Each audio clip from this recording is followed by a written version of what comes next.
曲轻绕水塘月光，揉碎的情正在心上。我又为你去遮挡这一场风霜，这红的不拂过心房，像晚霞落在你的肩上。这落雨会有我们初见的印象。我借着千年风，轻抚你纱窗，猜你细月光，做你的忧伤。剪断了过往，只锦绣万丈。我用这千年梦，寻你的发香，用尽一生情，致敬你一生。这锦绣人间，有你就是天堂。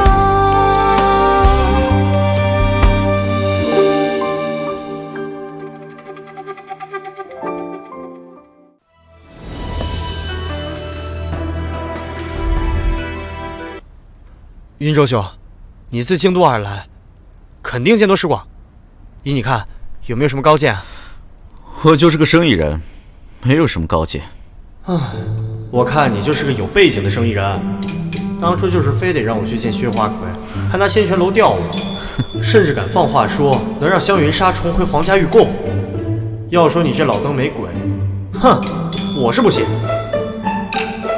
凤城最近不是要举行大型活动吗？趁着人多，我们可以把宁王谋反的消息传出去。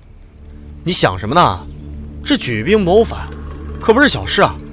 此事一旦传开，宁王若起兵，那凤城定被屠个鸡犬不留。没错，这件事情越少人知道越好。当务之急是赶紧把这个消息传递给皇上。薛姑娘，你在京城就没有见过皇上吗？若是能上达天听，我何必从京都一路逃回到凤城？以你丞相之孙的身份，都没有办法上达天听。如今的宁王早已权倾朝野，由此可见，当今的圣上只不过是一个傀儡。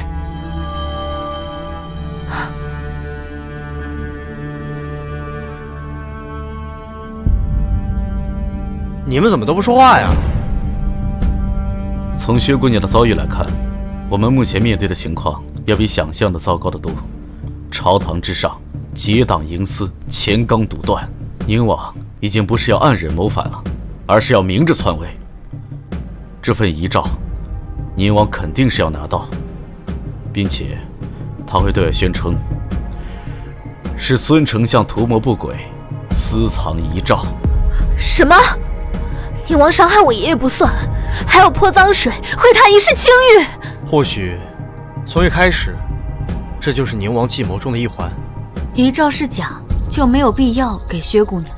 当薛姑娘没有把遗诏给皇上，而是带着遗诏一路逃亡，那么自然就有人怀疑这份假遗诏是不是真的。皇上继位的那份诏书，就会有人猜测是不是假的。不错，三人成虎，众口铄金。当宁王再次拿到这份遗诏的时候，假的也就变成真的了。到时谋反也会变成皇帝得位不正，宁王清理朝纲。好歹毒的计谋！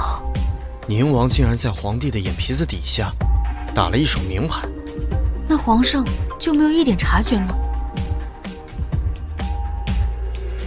宁王敢这么明目张胆的搞，自然是有十足的把握。由此看来，我猜测的没错，当今的皇上早就沦落为一个傀儡皇帝了。那我们应该站在哪一边呢？刘云和，你在这叽里咕噜说了半天，破局对策在哪儿？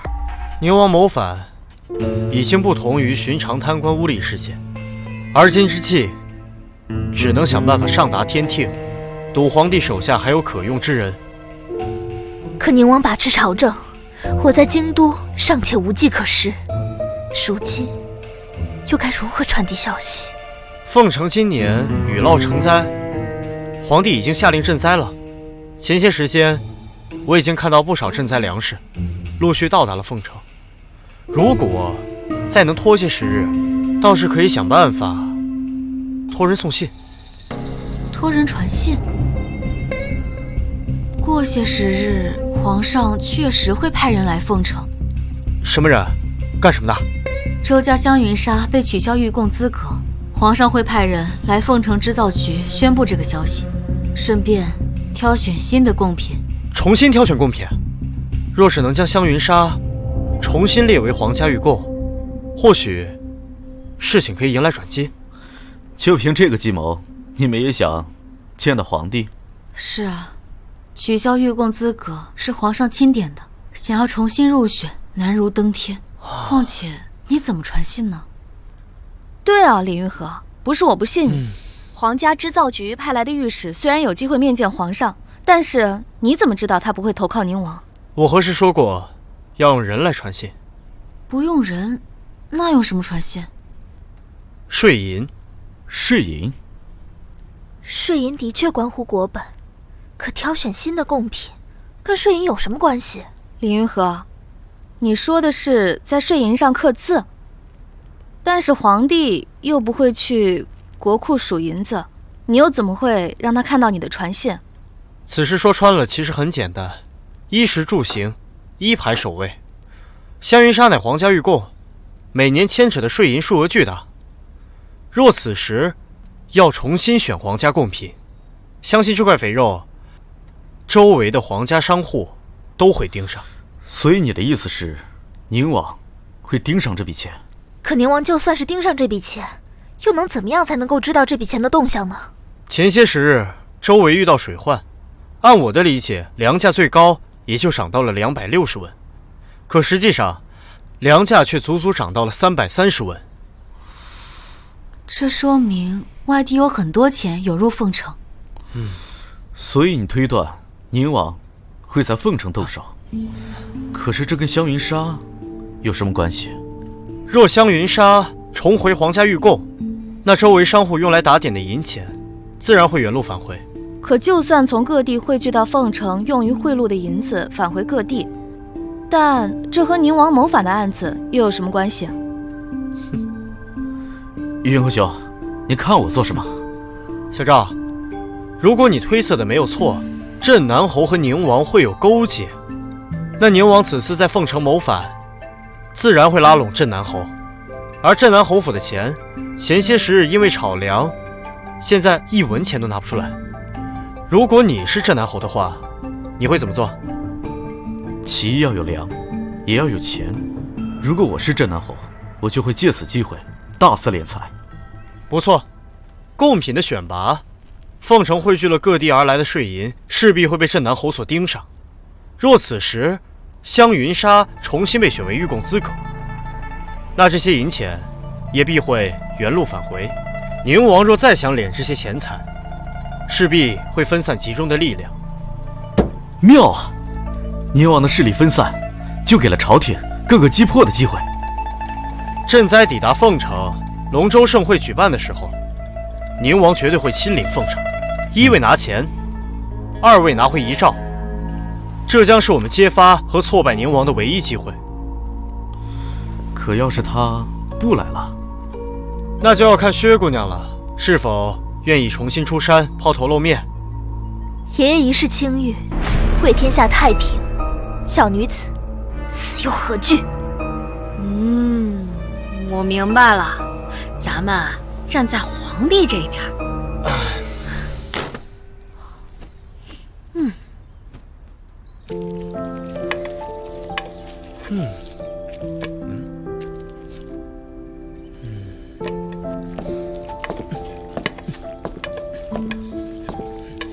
李云和，你怎么在染坊？快过来。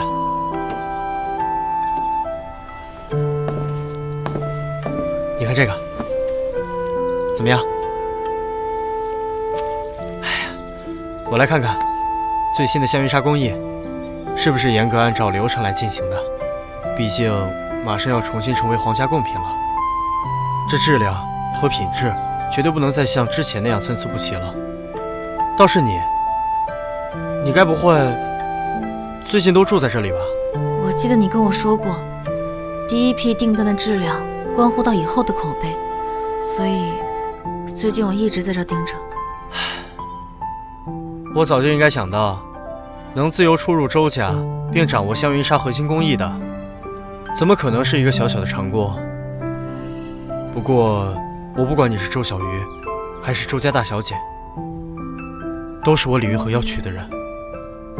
其实，我觉得，李云和，我觉得你有那么多红颜知己，完全没有必要总盯着我一个人。我哪有那么多红颜知己啊？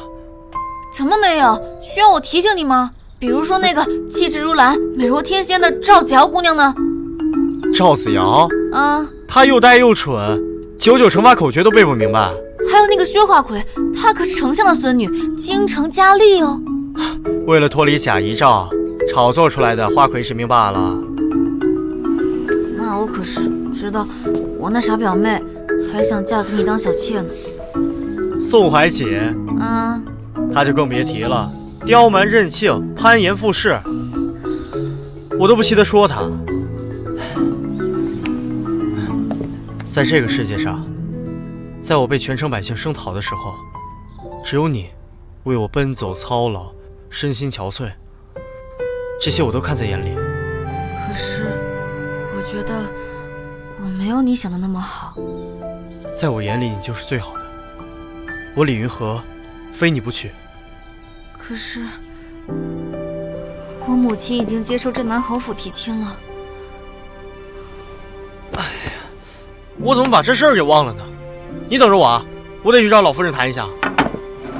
且慢，你打算怎么说服我母亲？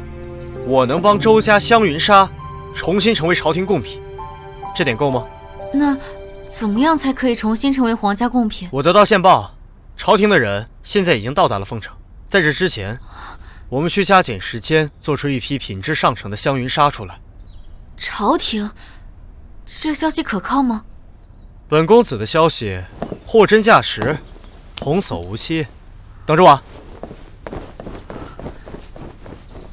那确实得赶紧把这些香云纱做出来了。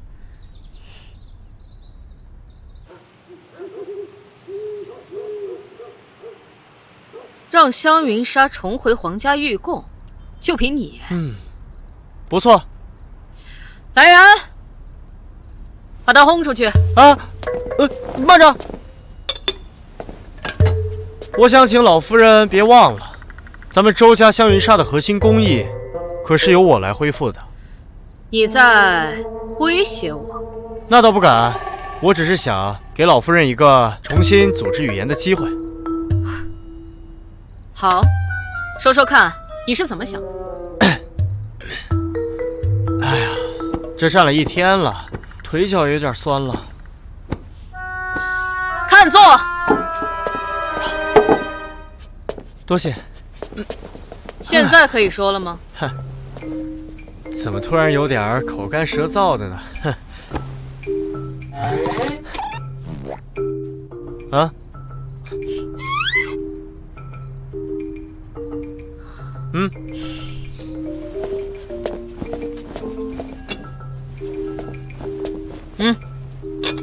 这还差不多。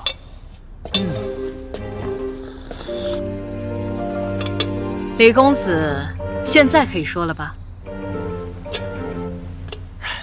老夫人，我曾在古籍还有直播上了解过咱们香云纱的核心工艺。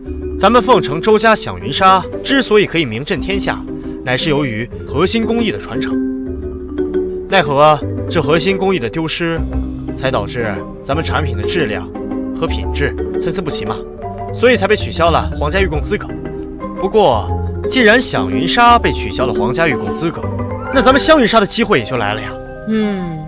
你说的这些我也知道，不知李公子的对策是？这特殊问题，特殊对待，特殊解决嘛。李云和，我承认你的确是很厉害，甚至能把响云纱核心技艺复原。但是要想成为皇家贡品，可不是单凭质量就能做到的。我今天把话放在这儿，你要是能把香云纱重新做成皇家贡品，我甘愿嫁给你做小妾。不必了，做小妾就不必了。你不是我的菜。我知道，你无非是想娶我的女儿为妻，但你也知道，我已经答应了镇南侯府的提亲。镇南侯府那边，老夫人请放心，我自会解决。我此次前来，只想得到老夫人的一个承诺。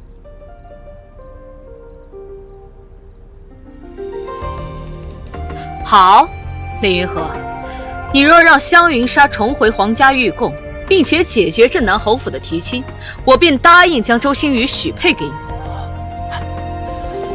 那一言为定，期待你的好消息。